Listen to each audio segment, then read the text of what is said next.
Hello students, so here I am with the next online class, and this is the continuation video of the previous chapter, magnetism. So here we will discuss few numericals based on these chapters. So first of all we will see the formulas which will be used in the numericals. Biot-Savart law is given by dB mu naught IDL R by R cube. This is a vector form, but apart from vector form we can write dB equals to, that is small change in magnetic field, dB equals to mu naught by 4 pi, right? Here 4 pi is missing, here mu naught by 4 pi ideal sin theta by r square. So this was the formula. So while writing in your exercise book, make sure you are writing here 4 pi. 4 pi is missing in the denominator. Next we have conductor of finite length. Now if this is a length and we need to find magnetic field at this point, and this point P is at equidistance from both the ends of the conductor, then we have used mu naught I by 2 pi r. But if this point P is near to one of the end, then we have used mu naught I by 2 pi r. So this position of I, or this position of P and this conductor, is given by the formula mu naught I by 4 pi r sin theta 1 plus sin theta 2, where theta 1 and theta 2 are the angles subtended between point P and two ends of the conductor. So conductor of infinite length, that is mu naught r by 2 pi r if the length is not infinite, and conductor in a form of circular arc tracing an angle at the theta. That means if I is the current passing through the arc making an angle theta with the radius r, then the magnetic field produced will be B equals to mu naught I 4 pi r into theta. So first question we have: calculate the magnetic flux density at a point distance 2 meter from a long straight wire carrying a current of 3 ampere. So we need to calculate a magnetic flux density, that means B, and distance is given 2 meter, that means R is given 2 meter, and current is carrying 3 ampere, that means I is also given here 3 ampere. So after substituting here all the values in mu naught I by 2 pi r, actually it is 2 pi r because here it is infinitely straight wire, so mu naught I by 2 pi r. So 2 pi r means if you cancel 2 to the 4, that means you will get mu naught I by 2 pi r only. So if you substitute all the values here, you will be getting 3 into 10 to the power minus 7 Tesla. Okay, in place of mu naught we will substitute 4 pi into 10 to the power minus 7. So 4 pi and 4 pi will get cancelled, right, in the denominator, and 10 to the power minus 7 will be there. Up 3 is also there. That current is 3 ampere. So 3 into 10 to the power minus 7 Tesla.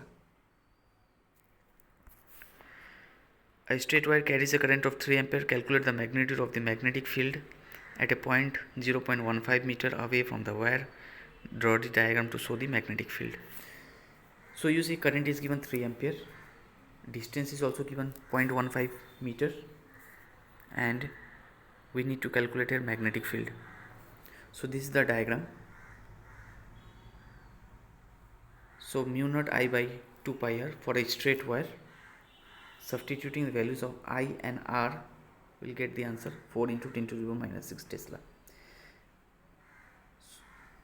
The magnetic field will be in a form of concentric circular lines having the center situated on the wire.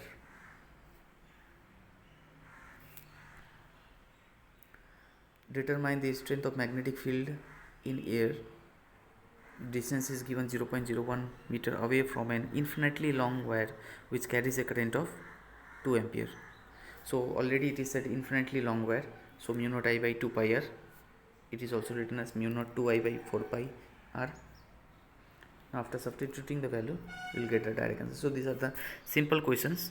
Means most of the time in many last year question paper, this comes in 1 marks or 2 marks. A long wire is stretched between 2 points and carries a current of 50 ampere. The height of the wire above the ground is 10 meter. Find the magnetic field at a point on the ground vertically below the wire. So a long wire is stretched between 2 points which is carrying current of 50 ampere, that means I equals to 50 ampere. The height of the wire above the ground, that means distance is given 10 meter. Find the magnetic field at a point on the ground vertically below the wire. So same formula, mu naught I by 2 pi r. Next question, a circular segment of radius 10 cm sustains an angle of 60 degree at its center. A current of 9 ampere is falling through it. Find the magnitude and direction of magnetic field produced at the center. So there is an arc which is carrying current of 9 ampere and radius of 10 centimeter, and angle subtended between two inclined planes here is 60 degree. So how much magnetic field is produced here at the center at point O? That one we have to find. R, which is given in centimeter, will convert into meter, that is 10 by 100, that is 0.1 meter. Angle is given 60 degree, so in radian it is pi by 3, and I is given 9 ampere. So formula, mu naught I by 4 pi into theta. This is the formula. Substitute in the value, you will get the answer.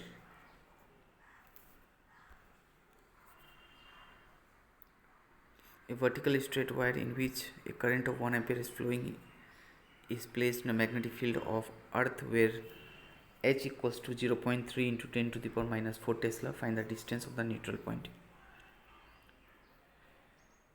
So here you see the neutral point where it is obtained is same as the strength of magnetic field. That means magnetic field and neutral point, magnetic field at the neutral point is balanced to each other. So to find the distance of the neutral point means here we need to find here R. The condition which will be used here, B equals to H. B we know, that is mu naught I by 2 pi r, and H is given in the question, right? So equating both the equation and cross multiplication, we will get the value of R. Similar type of questions we have in question number 7. This also you will see. I am just skipping this question.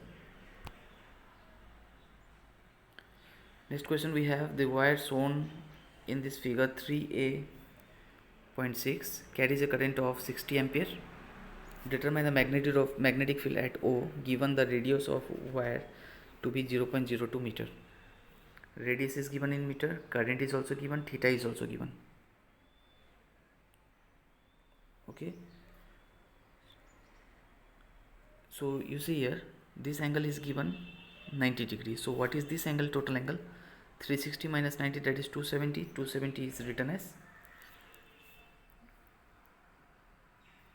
3 pi by 2. Okay, now in this formula in place of theta we will be substituting 3 pi by 2.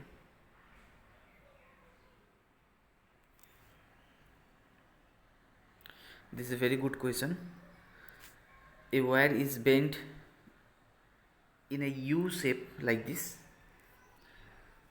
and every segment of this wire is carrying current, same current you can say, and we have to find what is the magnetic field produced at point K and L due to PQ, due to QR, and due to RS, right? So first you see the field produced at K due to QR. So this is a semicircle. So the magnetic field produced by a semicircle is given by half mu naught I by 2r. That means total circle producing a magnetic field is of mu naught I by 2r, but as it is a semicircle, so we'll divide by 2. So this is the magnetic field produced by a semicircle, right? Now substituting here, we'll get mu naught I by 4r, that is 2 2 4,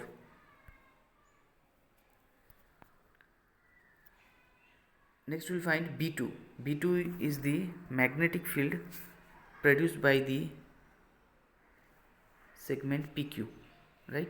So PQ, you see this point K is near to one end, right? So therefore mu naught I by 4 pi r.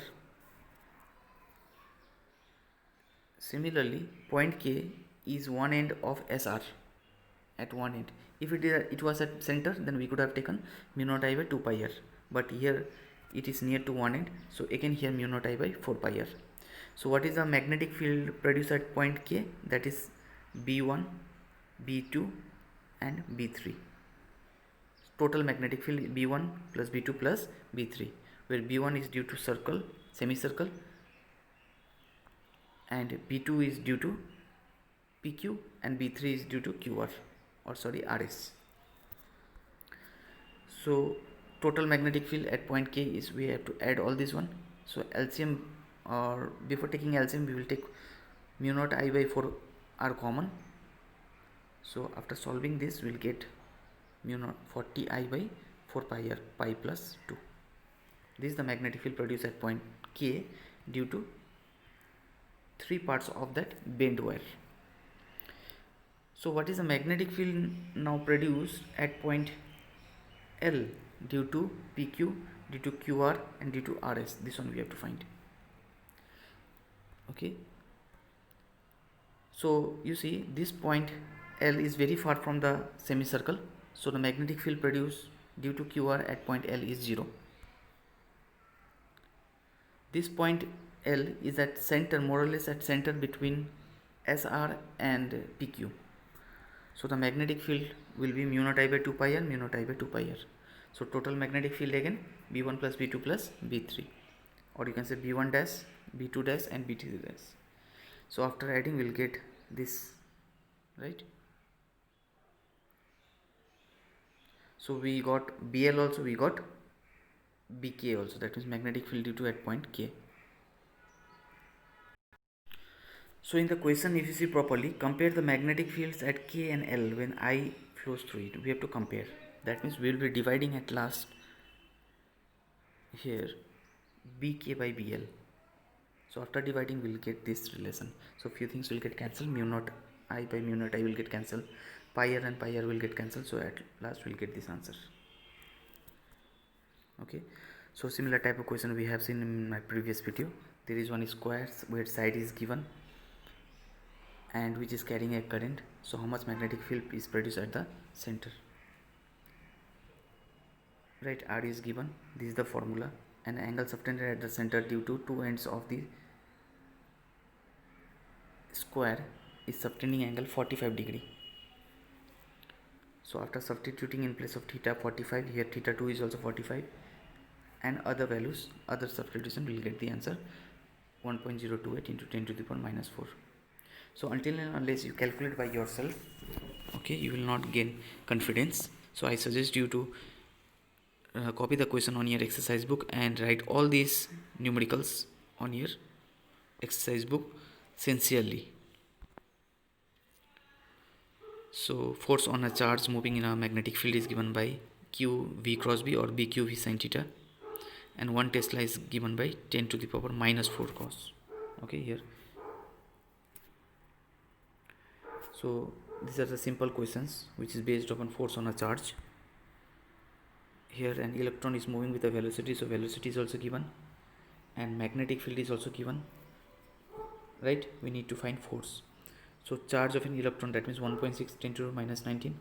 So V cross B, so this one will solve by cross product by drawing determinant.